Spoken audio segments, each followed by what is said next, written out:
Buenos días, buenas tardes, buenas noches. Soy Gustavo Burgos y estamos dando inicio a una secuencia de entrevistas que fue interrumpida el año 2021 y que surge en la época de la pandemia del COVID, no sé si ustedes lo recordarán, que es las charlas de la peste. Me acabo de equivocar. Y en esta oportunidad estamos con un profesor, con un historiador, un doctor en historia, autor de numerosos trabajos sobre la historia social y la historia del movimiento obrero. Él es Milton Godoy Orellana. ¿Cómo estás, Milton? ¿Cómo estás, Gustavo? Mucho gusto. Muchas gracias por la invitación. Muy bien, el tema de esta entrevista está acotado por un trabajo de reciente edición, Ediciones del Despoblado, y tiene como nombre el libro que está acá. Se llama Los Pijes Armados, la masacre de la Plaza Colón, Antofagasta, 1906.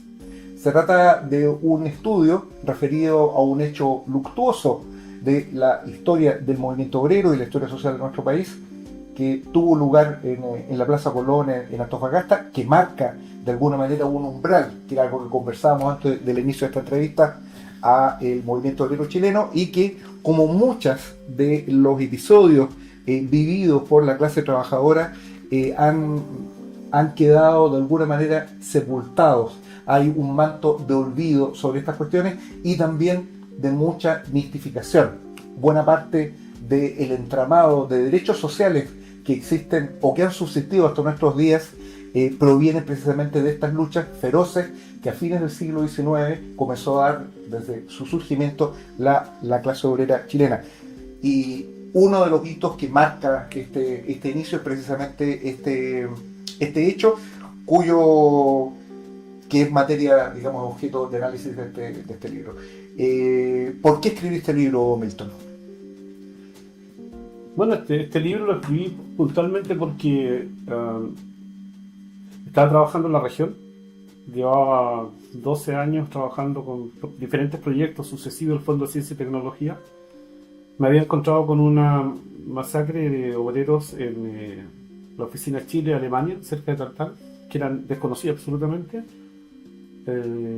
Y me comenzó a dar vuelta el tema y sabía de la masacre de la Plaza Colón. No obstante, no había ningún libro.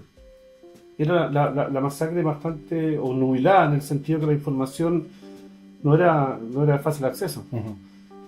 Había un libro en que un señor con un esfuerzo tremendo, no era un historiador profesional, ciertamente un esfuerzo tremendo, recopiló información de biblioteca e hizo algo que era ordenado. Lo malo es que a veces se confundía el escritor con los textos propios de la época. Pero era un esfuerzo, me parecía que era bastante más que eso. Me encontré con 2 tesis de licenciatura, bastante bien, pero faltaba otra mirada. La lectura que yo hice, la que hago en mi trabajo en el norte, tiene que ver con una metodología que es lo inverso de lo que sucede en la época. Digo, el capitalismo se asentó en el norte de Chile y en la mayoría de las regiones de América Latina con un sistema reticular. Vale decir, había un puerto que era uno de los nodos centrales, ¿cierto?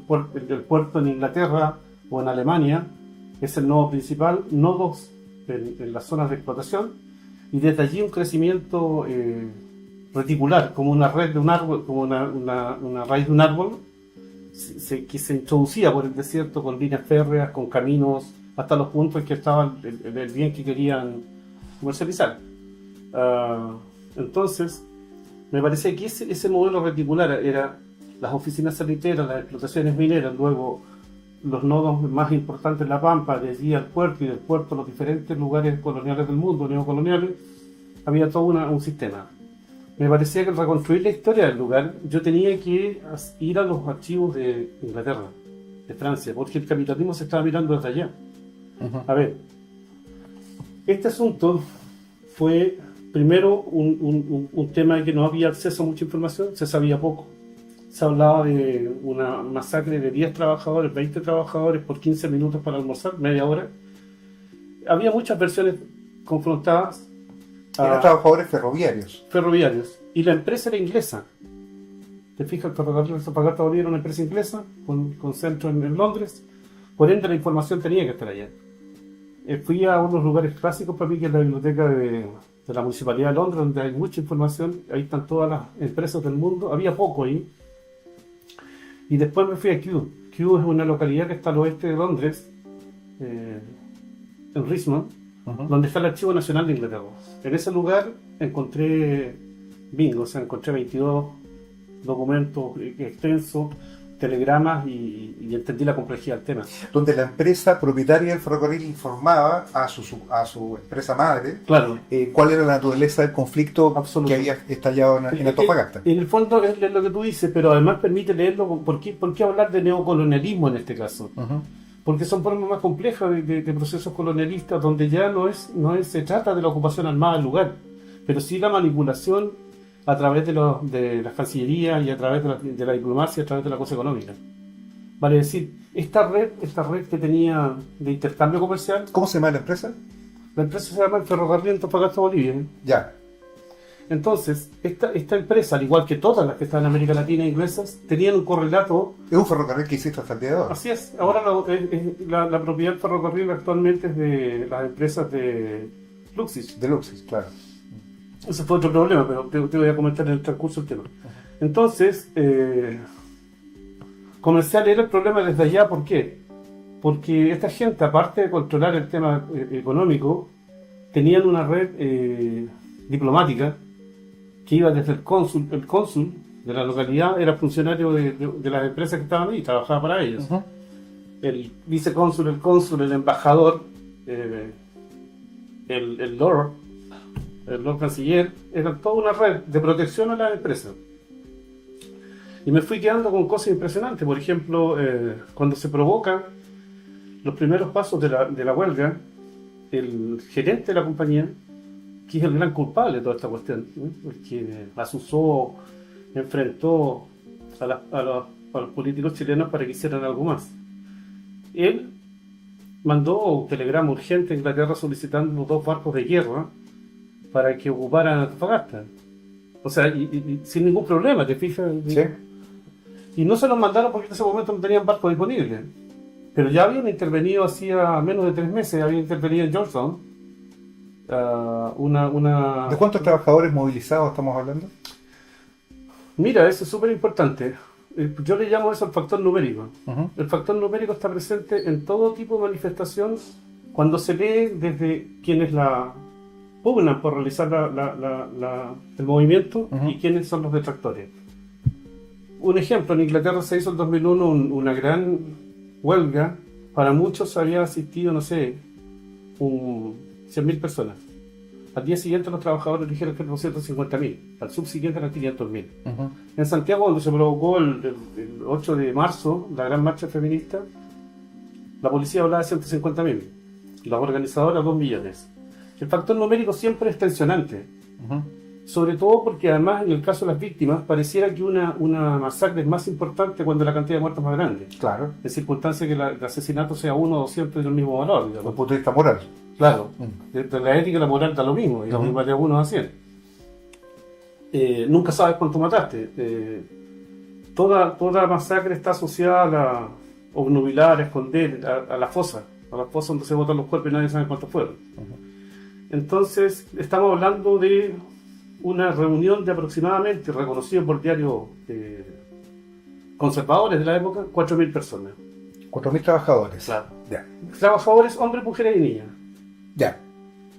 O sea, había niños trabajadores en la... Así es. en la- No, era muy frecuente, Ya. Las fotos dan cuenta de aquellos niños de 11 o 12 años normalmente trabajando. Ahora, lo particular de esta huelga es que no es una huelga clásica sanitaria. Responde más al modelo de una huelga en Valparaíso, Santiago. Son obreros urbanos, funcionarios de las maestranzas, el ferrocarril, son marginales, son gente expoliada, son personas que están fuera de la realidad capitalista. Es como... actualmente los precios en Antofagasta corresponden a una realidad en la que parece que todos viven o trabajan de la minería, cuando el porcentaje que trabajan aquellos es muy poco, y se encarece globalmente. Análogamente, en ese periodo había un encarecimiento muy grande de De las condiciones de vida. De las condiciones, porque fíjate tú, yo analicé hice un gráfico analizando los censos. Si tú miras en 1895, Antofagasta tiene unos 30.000 personas. Uh-huh. A 1907 aumentó en un 420%. 420% de la población. Entonces, ¿qué pasó? Esta población, este espacio urbano no respondió a las necesidades de habitación. La falta de casa, el excesivo costo de las habitaciones, de los cuartos redondos para arrendar, de la marginalidad de la pobreza, no hay como dar abasto y se comienzan a generar ocupaciones, por ejemplo, del cementerio. Carpa en el cementerio y se expande la ciudad de una forma que es increíble. Entonces, estos marginales, unidos a las personas con sueldos bajísimos, se juntan en la plaza a reclamar. ¿Te fijas? Y eso genera los 4.000 a 6.000 personas que con nosotros hemos... No necesariamente eran 4.000 trabajadores de la empresa ferroviaria, sino que eran trabajadores que estaban de alguna manera encolumnados detrás del reclamo de los trabajadores. Así es, ferroviarios. Eso es súper importante porque los trabajadores de la empresa ferroviaria eran 360 aproximadamente, no eran más. Por tanto, todos los demás que llenan la ciudad a poco son saliteros fundamentalmente porque al momento en que se provoca el meeting se suspenden los trenes. Por ende, los trabajadores de La Pampa no bajaron. Lo que no obsta, que existieron algunos en el momento, estaban allí, por cierto, pero no respondía a la clásica, no es Santa María de Iquique, con la cantidad de saliteros que bajan al lugar. Y en Santa María la cantidad de trabajadores era mayor, en relación a los movilizados. Así es. Ya. Entonces, lo que... Podría ser, me lo recuerda a partir de lo que está diciendo, la movilización que hubo el 2011 en Coyhaique, en que un puñado de pescadores artesanales, que no eran 1.000, lograron arrastrar tras de sí a todo el pueblo de Coyhaique, ¿no? En las movilizaciones que fueron históricas, claro, y que en su momento pusieron en jaque al gobierno de Piñera. Total. Donde quiero llegar yo puntualmente... Tiene que ver un poco con eso. Así es. Quiero llegar a estos dos problemas. Uno, entenderlo como un proceso neocolonial. Uh-huh. Segundo, comprender que el factor numérico siempre va a ser un tema confrontacional. En que el número de muertos, el número de participantes va a ser un asunto que se tensiona hacia allá o hacia acá, digamos. Se instrumentaliza.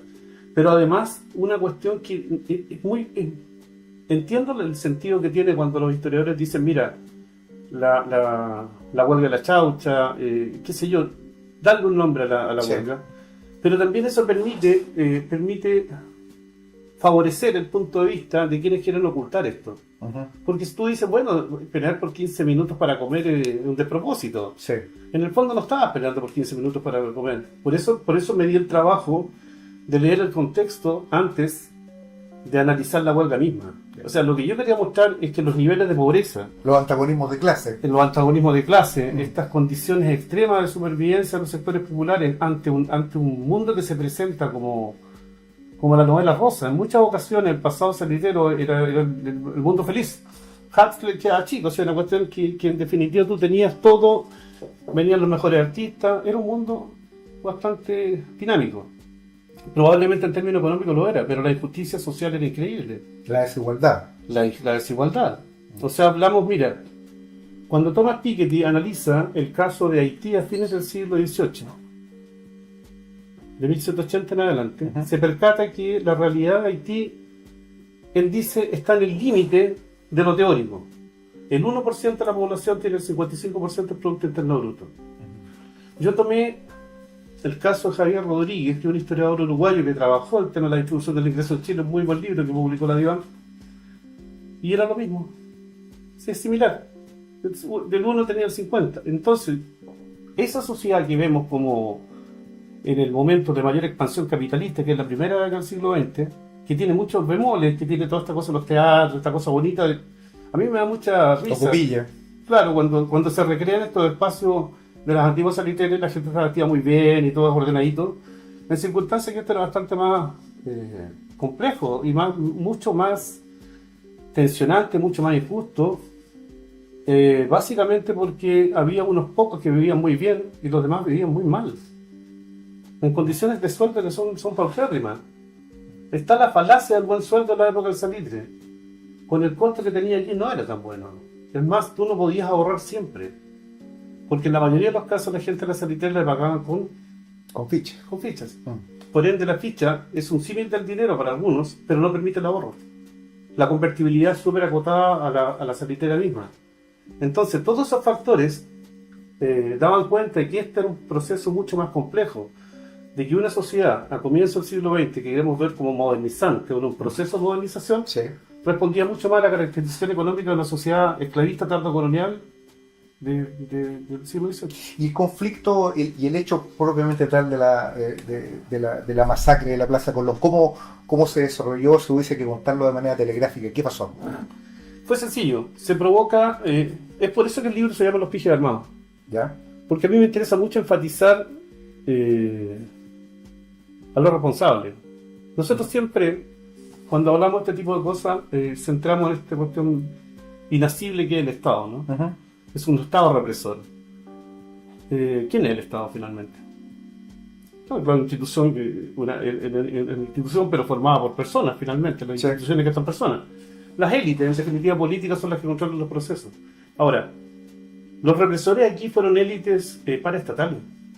Son grupos paramilitares que en definitiva, ¿Más que el ejército? más. Ya. O sea, es muy extraño porque esta agrupación de personajes que eran muy común, la Guardia Blanca en su momento determinado, Ramírez Necochea los trabaja, ¿cierto? Dice que son poco menos que usando conceptos actuales de sicarios, ¿no? Que tenían los patrones.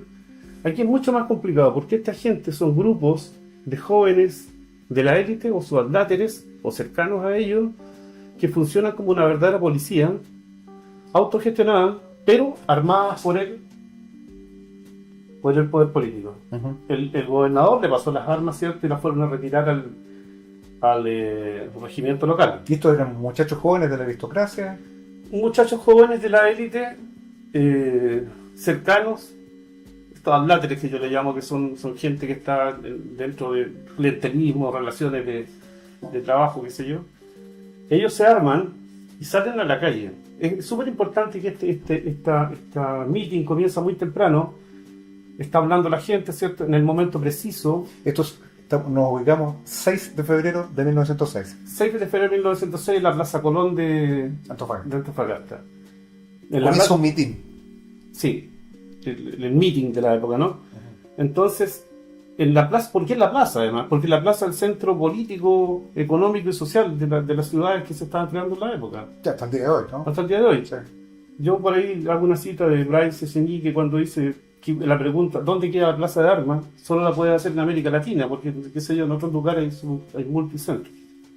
Nosotros tenemos esta cuestión del damero hispano que pasó, ¿cierto?, durante el siglo XVI acá, y se repite en el caso de Antofagasta este damero con una plaza central que es Colón. En la plaza está el poder político, los grandes hoteles, el poder económico y la Iglesia Católica, La catedral. la catedral. Entonces ellos van a reclamarle al poder político ahí.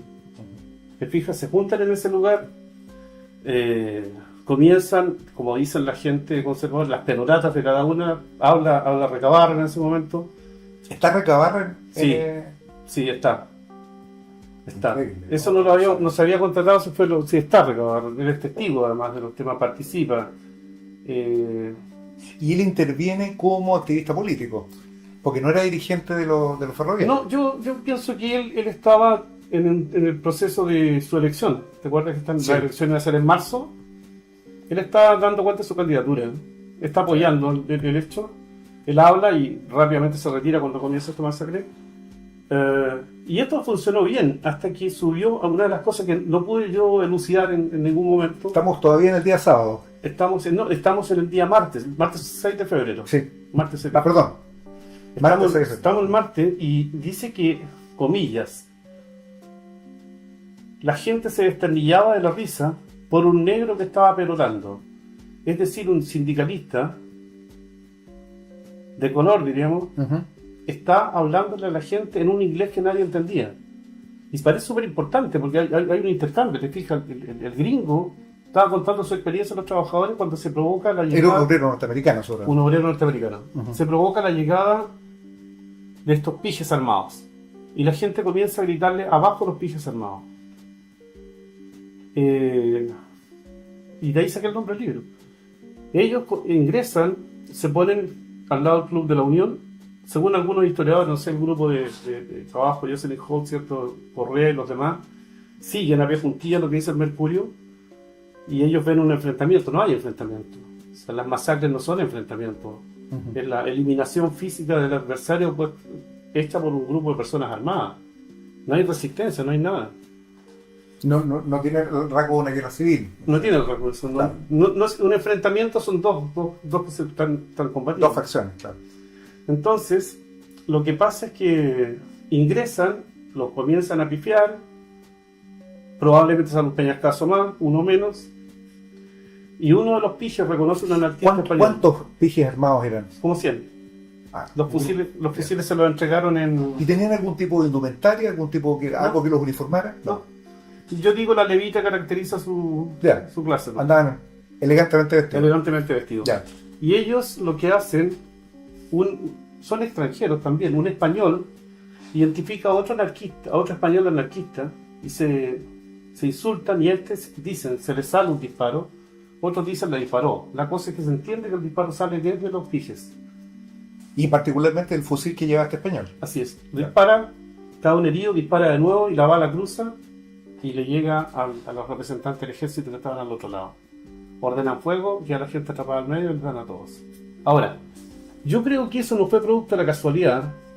¿Por qué? Las masacres nunca son casualidades. Porque en una esquina estaba el regimiento Esmeralda, en la medianía de la calle estaban los lanceros, otro regimiento en la calle Sucre, y acá los pijes, la gente que va al medio. Espero que los que sean de Antofagasta y conozcan el lugar sepan ubicarse exactamente, ¿no? Le incluimos un mapa, un plano de la localidad, ya, con la ubicación de cada uno de ellos. ¿El Club La Unión sigue funcionando en el mismo lugar? No, ya no. Ya. Bueno, comienza con este primer disparo. Comienza con ese primer disparo. Y ese disparo que atraviesa la plaza alcanza al ejército, y ahí comienza entonces a disparar sobre... Claro.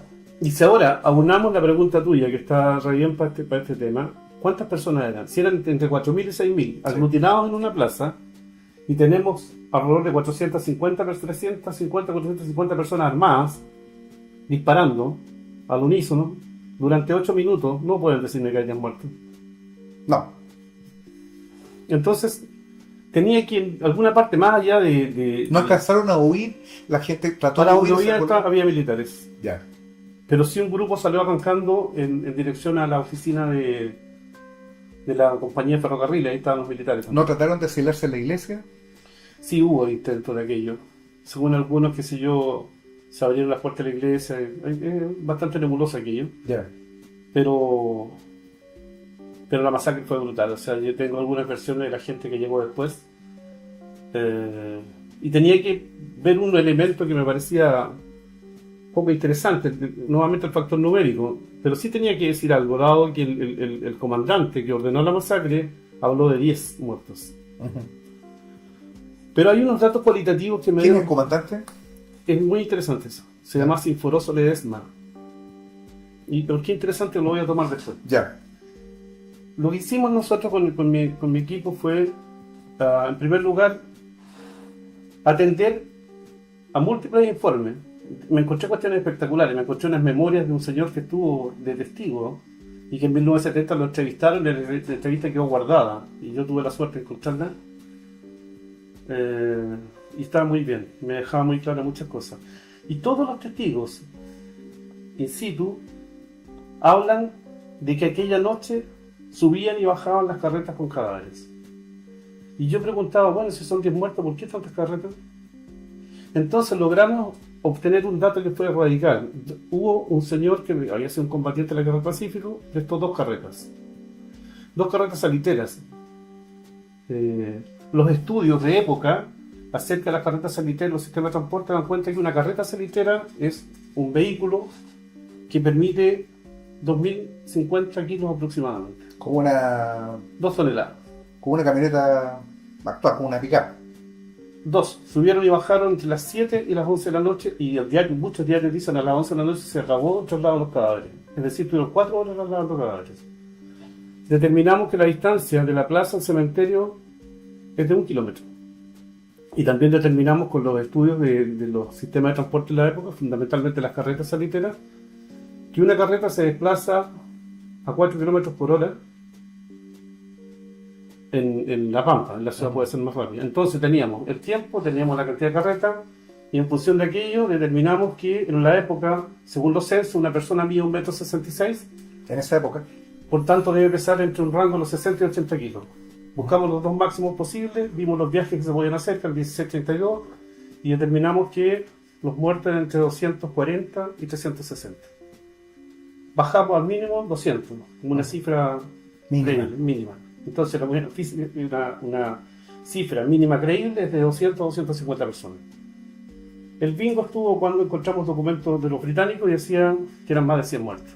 Otros hablaban de 148. Ya. Bingo. Y lo raro es que encontramos algunas listas de muertos que contradecía puntualmente al general, al coronel en ese tiempo, Cienfuegos Ledesma, de que eran 10. Se reconocían 28 nombres. Encontramos las tumbas en el cementerio. Nos guió un señor que se conocía dónde estaban. Se hace una romería todos los años con la gente en Antofagasta. Y ubicamos muertos. Y también se negaba un poco toda esta cuestión de los niveles de violencia que hubo y se fueron muy, muy claros. Y estas ejecuciones fueron, digamos, a la distancia sobre la movilización, no fueron fusilamientos, no fueron escenificados. No, el disparo a los bultos que se movían. Al bulto solamente. Ya. Y todos disparaban contra todos. Fue una cuestión sin sentido. Una vez más, el tema del tiempo aquí es súper difícil de... hay tiempos que parecen una eternidad, decía por ahí un literato inglés, ¿no? Uh-huh. Esto parece que fue el caso. Entre 3 a 8 minutos duró esta balacera. Y después se decretó estado de sitio, nadie podía salir a la calle, nadie vio los muertos en cantidades, pocos testigos son los, qué sé yo. Pero sí, recurrentemente estaba aquello que te decía recién, que el ruido de las carretas se escuchaba. Y puntualmente una cosa, la gente lo decía a cada instante, era el rechinar de las ruedas de las carretas, que producía una cosa que muy silencioso toda la ciudad, este rechinar de carretas. Es por eso que se llama las carretas de la muerte, la carretera, como el cuento de la Selma Lagerlöf, le gustaba la Neruda, ¿no? Que era el carretero de la muerte. Que también se habla estos goznes, ¿cierto? Que cierran cuando está cargada. Y ese fue el final del traslado. Al día siguiente, en la noche continuaron los disparos, se dice. Al día siguiente comenzaron a hacerse grupos las esquinas. Había otro ambiente.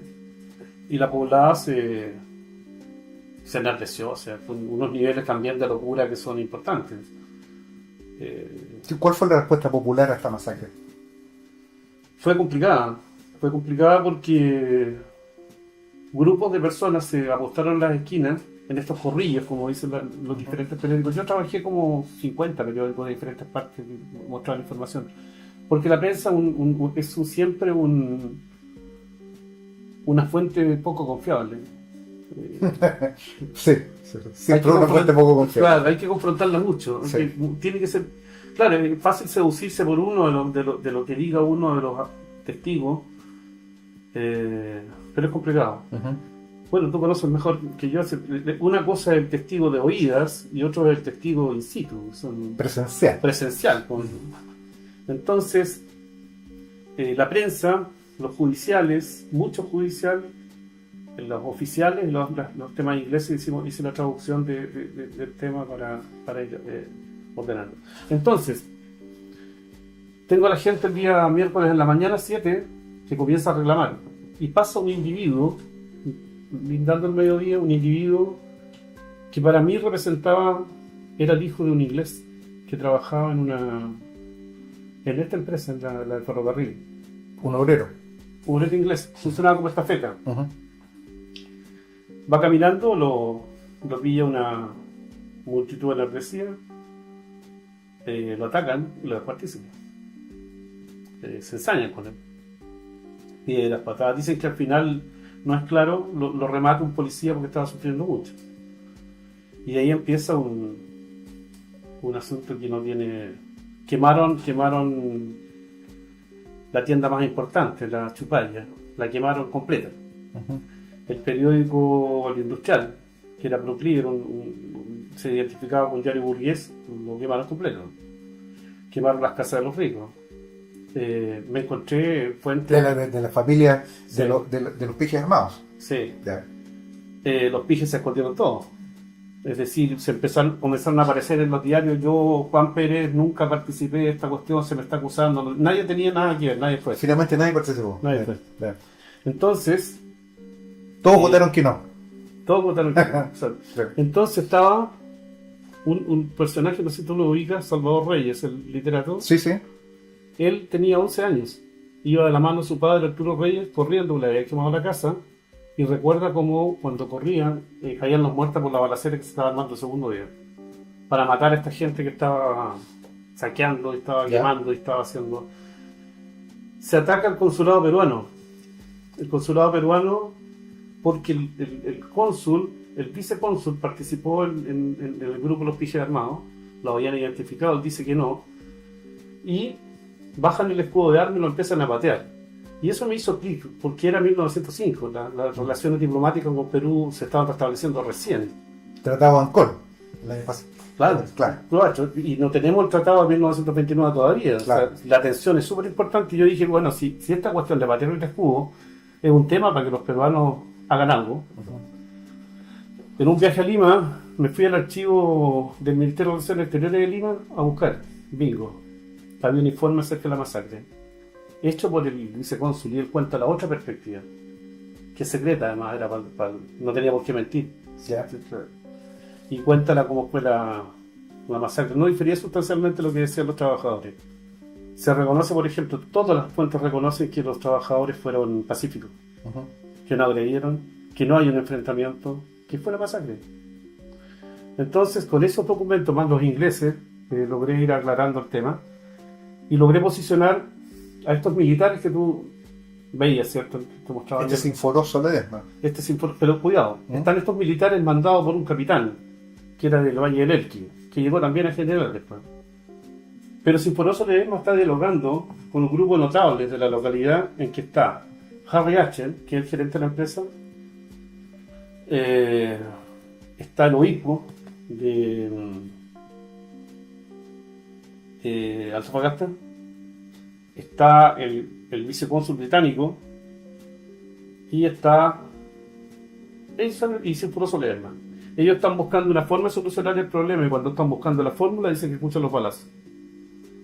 Eso generó que el obispo, en el juicio que se hizo y se perdió, hicieron una declaración donde él cuenta la versión de los hechos, que otra que corrobora todo lo que te decían los demás. Es decir, el británico fue el que menos mintió junto con el obispo. Sinforoso Ledesma obviamente fue el que más mintió. Ahora, ¿qué es lo interesante de este Sinforoso Ledesma? Que este ciudadano, después de hacer la masacre, se va a Santiago, y al año siguiente lo comisionan en diciembre de 1907 para que urgentemente tome un barco con Silva Renard y con Eastman para partir Iquique, que había un levantamiento. La Santa María. Yo digo, probablemente esta gente, cuando en la noche estaban en el barco, se tomaron su whisky, conversaron, Sinforoso Ledesma le habló de lo que hizo allá, del peligro que estos rotos, ¿cierto?, de los castillos quemaron la ciudad, y la represión en Iquique podría entenderse como resultado de la experiencia anterior. Vale decir, para eliminar todo foco de resistencia, procedieron a eliminar. Hay un aprendizaje de la clase dominante. Así es, hay un aprendizaje. Cómo enfrentar el levantamiento. Cómo enfrentar los rotos en este. Entonces me parecía súper importante el caso de Sinforoso Ledesma, que además murió en su cama tranquilamente, viejo, con una pensión jugosa y sin correr ningún riesgo. ¿Cuál es la respuesta política de las autoridades, del gobierno central de Santiago, sobre esta cuestión? Mira, yo un dejo de ironía, termino el libro precisamente con un caso que hay cierto patetismo en el ciudadano. Este ciudadano era tío de nuestro santo, de Hurtado. El padre Hurtado. Claro. Yo termino con esto, comillas. Guardia, orden, merece felicitaciones del gobierno. Sírvase transmitirla, cierra comillas.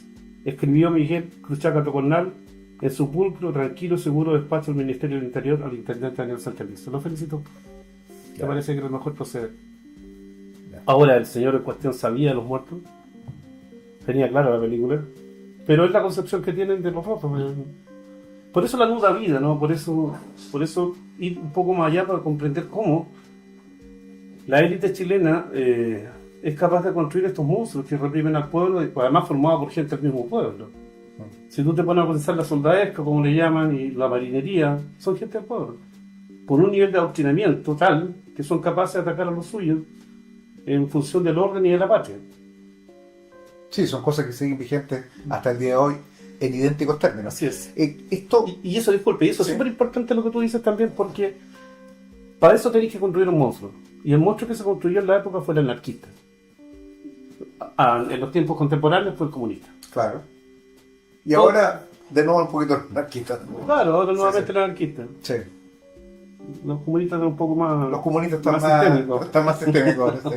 Exacto. Esta masacre de 1906, ¿cómo la inscribes tú dentro de un marco más general de esta alborada del movimiento obrero chileno? ¿Qué relación hay con lo que viene después, ¿no? Con el periodo que más se reconoce, con Recabarren protagonista y ya con organizaciones políticas propias de la clase trabajadora? ¿Qué relación ves entre una cosa y otra? ¿Qué aprendió Recabarren, por decirlo de alguna manera, en esos minutos terribles en que tiene que haber estado en la Plaza Colón? Yo pienso que Antofagasta es un punto axial, es un momento bisagra, ¿no? Es un momento que se conjuga en el primer día, el martes 6, la representación política del malestar, en un espacio de respeto ciudadano. La gente va súper ordenado, confiando en la legalidad. confiando en la legalidad, claro. exactamente. Y por otra parte, ese mundo que coexiste, que es del anciano régimen, ¿cierto? Este mundo que es el mundo levantisco, confrontacional, de la acción directa, la gente que iba, quemaba y huía del pueblo. Esas dos cosas están presentes en la Plaza Colón, que no van a estar presentes en Santa María de Iquique, porque Santa María es la represión pura. No hay un levantamiento popular en la manera de Antofagasta. O sea, si Antofagasta no paran, queman Antofagasta. La reacción fue durísima. Por tanto, la importancia que tiene para mí este proceso es que es un aprendizaje. Es un aprendizaje claro que la violencia no era el camino, porque las fuerzas represoras eran sumamente más poderosas y no tenían ningún respeto por la vida de los trabajadores. Eran números. Tan sencillo como así. Me costó un mundo entenderlo a mí. Tratar de comprender la mentalidad de un ciudadano de la élite del momento para justificar la muerte de cientos de personas. Y además en un contexto que, fíjate tú, como buen abogado, tú sabes que los litigios en ese momento eran extensos y se perdían los documentos. Acá se perdía el expediente completo, todo. O sea, no hay un registro judicial del Se sabe que existe. ¿Por qué razón? Porque cuando estaba investigando el incendio, también un clic pensé, bueno, estas cuestiones estaban aseguradas. Comencé a buscar las aseguradoras y encontré el juicio por el pago del seguro. Y ese juicio al pago del seguro hace alusión al dossier donde está toda la documentación del juicio por los responsables, que terminó sin responsables y solamente castigando a algunos obreros y 2 bolivianos que se fueron presos. Lo demás no pasó nada. Entonces me parecía que una vez más el tema, probablemente influido por los trabajos de Jackson Melan, ¿no? de estas preguntas que uno se hace en torno a la masacre, para saber quiénes son los victimarios. O sea, siempre la historia es una palabra que no debería usarse, ¿no? La mayoría de las ocasiones, en estos procesos, los asesinos, cuando son de la élite, no tienen responsabilidad. Nunca fue nadie. Así pasó, ¿cierto?, una serie de casos más, salvo el caso de Santa María de Iquique, que Silva Renal fue acuchillado, ¿cierto?, y pagó de alguna manera. Sí, pasó un susto por lo menos. Así es. Ahora, hay una cuestión que está planteada en este trabajo que a mí me parece especialmente interesante, que tiene que ver, de alguna forma, esto es una idea que a mí me nace de la lectura preliminar que hice del texto, que tiene que ver con la conformación del Estado en Chile, ¿no? Habitualmente, que también lo vimos al comienzo de esta entrevista, el Estado es concebido como una estructura meramente burocrática, pero la verdad es que si nosotros recurrimos a un análisis más científico de lo que es el Estado es un órgano de clase, y como tal no se agota solamente en el aparato burocrático, sino que encuentra también raíz en las propias clases dominantes que se expresan en momentos de crisis de manera directa.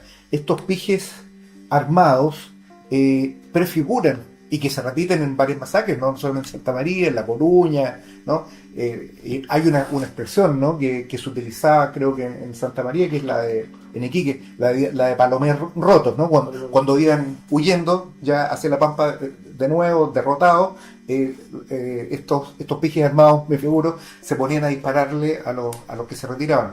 Y esto se siguió replicando en muchas otras oportunidades, y probablemente tuvo un punto de inflexión con la institucionalización también de todas las organizaciones políticas revolucionarias que se conforman en ese periodo.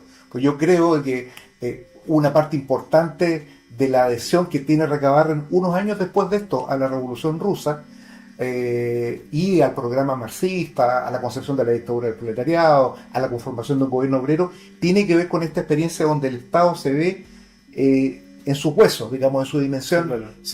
No hay espacio para confundirse en ese sentido. ¿Cómo ves ese aspecto tú, lo que tiene que ver con la conformación del aparato del Estado? ¿Le atribuís un significado en ese sentido a estas experiencias, a estas masacres, ¿no? Lo que pasa es que para nosotros es tan obvio que hasta resulta engañoso. Pareciera ser que este Estado como un ente, ¿cierto?, disociado de las personas y qué sé yo, como la justicia, ¿no? En la práctica es una realidad inacible, porque en definitiva la legislación que existe en el periodo es generada por la élite para la élite. La normativa la ponen ellos. Los rotos no participan de la generación de todo el aparato normativo del Estado. Claro. Ya sea a través de la jurisprudencia, lo que sea. Los rotos no participan de aquello. Los rotos son parte de la masa, digamos. Entonces, el diseño de la estructura judicial, de la política, corresponde a los intereses de clase. Y son sus intereses. Es decir, un gobernador como el de Antofagasta, que en su momento autoriza al poder militar, al representante del poder militar, para que arme individuos, está en definitiva haciendo es una concepción política la que tiene. Una concepción política en que si el Estado no es capaz, vía policía y militares, de controlar estos rotos, la élite tiene que controlarlo, porque le pone el orden. El orden son ellos. ¿Te fijas? Ellos son el orden. Sí. Ellos son la civilización. En la antigua están los rotos, esta gente desordenada. Claro, es la misma idea que de otra forma da vuelta en la guerra del Pacífico. Los civilizadores versus esta gente salvaje que hay que controlar. Entonces esa idea se repite mucho. Yo pienso que el diseño estatal está hecho para y por la élite, que en definitiva la justicia responde a sus intereses, y en la práctica un roto no tiene ninguna posibilidad frente al tema. O sea, la prueba está en que mataron más de 250 y no pasó nada. Lo que sí apareció los días después, la Caridad Cristiana entregándole unas cuantas comidas a la gente para que se mantuviera. Eso es por un tiempo. Después de eso solamente iban a vivir con la solidaridad de clase. En un espacio que, te insisto, a mí me parece que estas masacres tienen mucho que ver como expresiones de represión a un movimiento social que se está desbandando. Un movimiento social que no responde a estos contenedores que tiene la élite. O sea, un pueblo que está hastiado. Y en ese sentido se parece mucho a los levantamientos que no había en el siglo XX. Insisto, no es que sea la chaucha, no es eso, no es el detalle, sí, ¿no? Sino que es una acumulación de elementos que va a provocar. Y en Chile no es difícil ver que en el futuro vamos a tener uno tanto o más importante que el que tuvimos. Porque hemos solucionado los grandes problemas de la justicia social del país. La redistribución del ingreso la tenemos solucionada. Claro. ¿Qué porcentaje del país gana menos de 700 lucas? ¿El 70%? Un país que solamente se ve contenido porque el Estado actúa como el gran proveedor, vía asignaciones de dinero a los más pobres, gratuidad al 60%. Si eso no estuviese, esta cuestión se sale del marco, porque así como está no resiste análisis. Ahora, ¿cómo soportamos tanto? ¿Cómo se ha llegado a este nivel? Yo creo que el relato que hay en esta cuestión es entretenido. O sea, el relato que tenemos para el orden es el orden, la patria, un Chile más grande, somos todos. Sí, hoy día se habla de la seguridad, ¿no? Como el Partido Comunista decía, como el derecho el derecho humano fundamental y habilitante, ¿no? Como la seguridad como un eufemismo para hablar de la contrainsurgencia, de la tarea represiva, ¿no? Una tarea represiva que no solamente alcanza este Estado. Nosotros nos informamos como el presidente electo Kast se reunió hace poco con Lula, que no hace mucho era como la quinta esencia de los valores proletarios en América Latina, y se reúne precisamente para discutir sobre estas mismas cuestiones. Entonces yo creo que, también un poco para ir cerrando, a mí me gustaría que tú dejaras como un mensaje invitando. Obviamente nosotros vamos a leer este trabajo en la revista, lo vamos a comentar, por supuesto, pero también a quienes nos están viendo en esta entrevista, que se han podido formar una impresión del ambiente que se vivió en esa Antofagasta. Esperamos que quienes nos han visto hayan podido oler la pólvora de la Plaza Colón en Antofagasta, de una ciudad al mismo tiempo que tiene que haber tenido rasgos muy parecidos a los del sur de Estados Unidos, seguramente, por zonas. En una ciudad que estaba recientemente ocupada, una ciudad boliviana ocupada por chilenos, una ciudad totalmente cosmopolita. Y eso es muy curioso porque en la época la llaman la Nueva California. Claro. Tiene todo este cuento tiene este cuento de la promesa de que tú puedes cambiar tu vida allí. El sueño americano. El sueño americano, el sueño antofagastino era una falacia grande. O sea, entrabas a una cuestión donde la posibilidad de vida de los sectores populares era no. ¿Cuál es el mensaje que tú crees que deja este texto, y especialmente para invitar a los lectores, digamos, a que trabajen con esta cuestión? ¿Cuál es el significado que le atribuyes tú después de haber estudiado esto detenidamente? Un poco lo has insinuado en relación con el problema del Estado y las bases que tiene el régimen político en nuestro país, pero en un sentido más inmediato. Mira, yo lo que tengo acá, el aprendizaje que yo tomo, aparte de comprender una cuestión que me parece súper importante, la responsabilidad de los civiles en todos estos procesos. Principalmente, cuánto nos costó entender que la dictadura militar fue una dictadura cívico-militar. Uh-huh. Yo siempre entiendo en estos casos al Estado como una dictadura de clase. Claro, en la mano ajena. Aquellos que con mano ajena, ¿cierto? Así decía Allende. Exacto, es la mano ajena hasta cierto punto.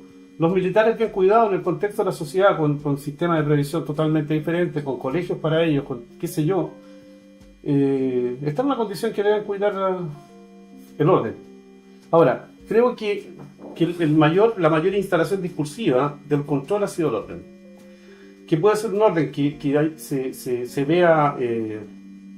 se vea con problemas a propósito del factor externo, del enemigo interno en otro momento, o de este ciudadano más inasible, más extraño, que es el narco, el bandido, el robo, el latrocinio pequeño en las calles. Sí. Instalar el miedo como un discurso que permita más control.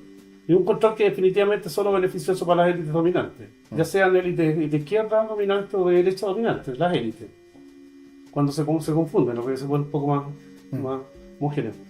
Por tanto, lo que me deja acá que la única forma de lograr cambios, que van a ser dolorosos probablemente muchos de ellos, es eso, el meeting, representar en el espacio público la necesidad que tiene un país. Eso es fundamental. O sea, si nosotros nos adormecemos y nos vamos a la casa a leer o a mirar la tele, estamos mal. O sea, lo que nosotros tenemos que volver a hacer es representar en el espacio público las necesidades que tiene nuestro país. Y dejar de pensar Chile como este Huxley, ¿no? esta cosa, el mundo feliz. Vote cada 4 años. Sea democrático, vote cada 4 años. Claro. Y en definitiva lo que queremos y necesitamos es que las personas, ¿cierto?, en su espacio más cercano, en la plaza, en la esquina, se representen políticamente, porque si se representan políticamente acaban probablemente con el narco, con el ladronzuelo, pero también con el control que hacen las élites en los espacios, ¿cierto? Organizarse es la única cuestión, representarse. Yo creo que está cantando acá, y para ir cerrando, te agradezco, Milton, el tiempo para estar. Creo que ha sido una muy agradable conversación, muy interesante. Creo que ha quedado muy bien delineados cuáles son los aspectos centrales sobre los cuales descansa este estudio. Y bueno, tengo que citar, porque realmente es casi obligado, a Sergio Ortega, ¿no? Hay un verso de la cantata Santa María donde dice que ustedes que han escuchado la historia que se contó, no sigan allí sentados pensando que ya pasó. Y después viene bastante, lamentablemente me la sé, podría estar diciendo bastante rato, pero que si no se sacan las conclusiones, esta historia, la historia de la masacre en la Plaza Colón de Antofagasta en 1906, necesariamente va a volver a ocurrir. Y es necesario estar armados precisamente políticamente para enfrentar esta cuestión. Muchas gracias. Gracias a ti, Milton. gracias a ustedes. Y bueno, muchas gracias Hola. también a nuestro camarógrafo Jaime Parra. Así que nos vemos en una próxima oportunidad después de este silencio que hemos tenido en el canal de la revista. Van a venir nuevas entrevistas en Charlas de la Peste. Así que muchas gracias, Milton, Gracias y nos a usted. vemos hasta la próxima. Chao, chao.